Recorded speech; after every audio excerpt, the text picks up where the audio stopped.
guys, what's up? Today we're talking about Gamera versus Barugon. I don't know if I should say Barugon or Barugon. I don't know. Like there's ways of saying Gamera in the US and Gamera in Japan.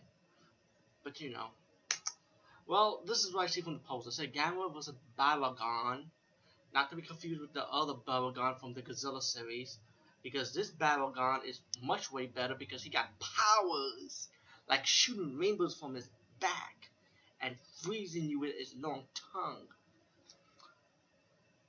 Okay, get to the point. Alright, this is the second Gamera movie, right? And this is a much more darker tone. Like the first movie was dark, but you can see Gamera had that childhood friendliness when he saved that little kid in the black and white era. This second movie is just plain dark from beginning to end. This is the Dark Knight of the Gamera franchise, and after that we got the Kitty Gamera, and so on. But Gamera's still beast though, minus Gamera the Brave. But if you want the dark Gamera, like really dark, this is it right here. And by the way, this movie's in color, by the way, the second movie, so it's not black and white. So yeah, when I mean dark, I don't mean like black and white. I'm black, I'm white. Oh yeah. Sorry. Anyway, this time we got a group of guys, right? They want to go on this island, get this jewel this one guy hide during World War II, right? And they want money, pretty much they just want money. So they got into the island looking for the jewels. They meet up these native people. One of the Japanese women, that she's a native, telling them you cannot go in that area because it's like pretty much cursed and stuff. So when one of the thieves, pretty much like they wanted the opal, he betrayed two of the members of his group so he could have the money for himself. But he left one guy alive to be with him, trying to make himself look good, So they got the jewel, they found the opal pretty much. They got back to the boat. The guy was playing, I just forgot what he was playing. I think he was playing cards or mahjong. Sorry, memory loss. I had to take a little break when I was done watching this movie just now. So embarrassed. But he was playing a game, let's put it like that. And then one of the infrared hit the opal, and you found out that opal was actually an egg, and that's how Barugon came about to be. Once he got off the boat, mysteriously the monster grew fast, and he just comes out attacking, while one of the thieves that betrayed the group, the bad thief, he wanted to get the jewel back, but he didn't realize that the jewel was actually the egg. It's the later towards the movie he's gonna find that out. Oh, by the way, I forgot to mention to you the intro of this movie. My mistake. Sorry, I was so busy with the Barugon intro just now. But let's do fast forward the intro. Gamera does come back in the second movie, of course, which you all know. But how he came back? Well, during the first movie, he was sent to space. Well, guess what? A meteor hit the rocket ship, like the capsule rocket ship, and then Gamera was free and he went back to Earth.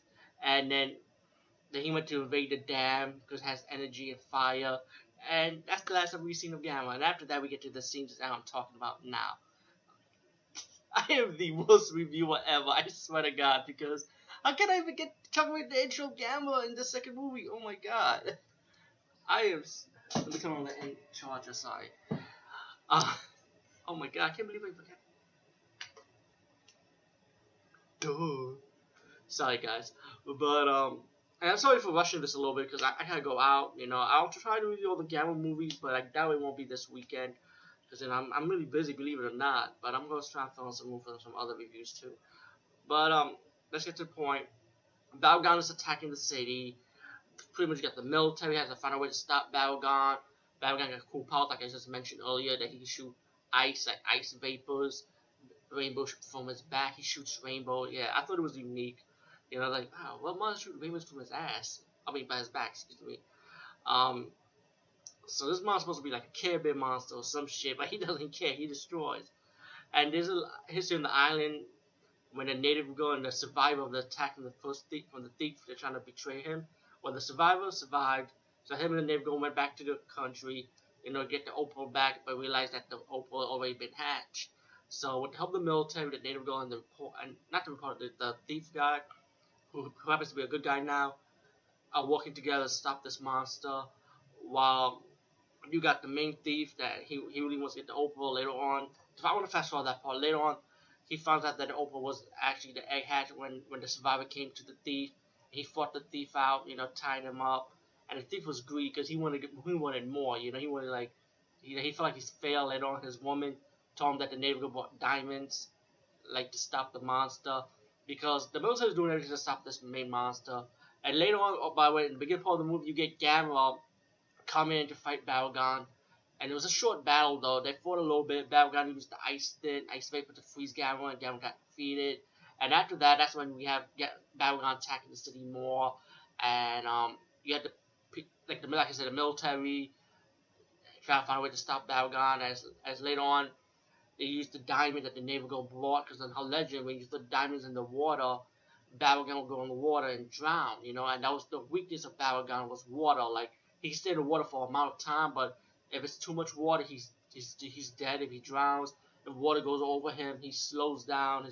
His weapons won't be effective, as without the water.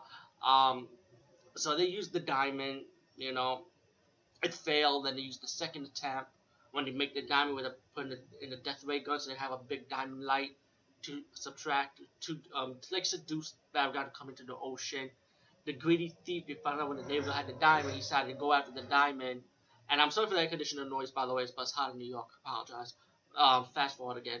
Um, the attempt failed because the thief wanted the diamond.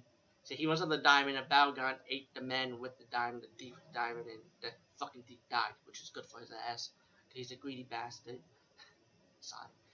Um, Meanwhile, Gamma comes back. He used the heat to unfreeze the freezing from Barugon's attack, and then Gamma fights Barugon 1-on-1.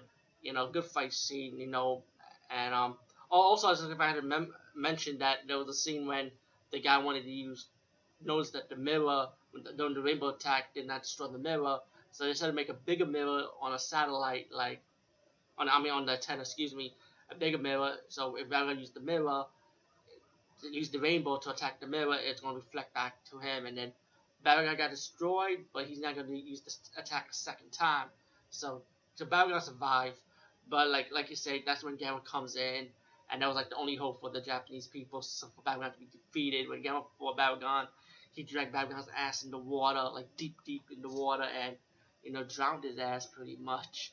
And the Japanese people were happy, and Gamera won again, another battle for Gamera. And this movie was enjoyable. I liked it. This was actually my favorite from the franchise, though. Let me say something too. Shout Factory, seriously, double check your DVDs, man. I mean, I'm happy to release all the Japanese uncut version of Gamma. I'm very happy, but I noticed when I put on the DVD, right away just went with the commentary, and the commentary is entertaining, but at this time I want to see the movie by itself with the subtitle without the commentary. But for some reason, I don't know if anybody had this problem with Shout Factory with the Gamma DVDs, that when you put it in, the commentary just played, right away without being selected, you know. So that's kind of weird. But besides that, good movie. You go about as for the comedy, go to your audio remote and just take out the commentary.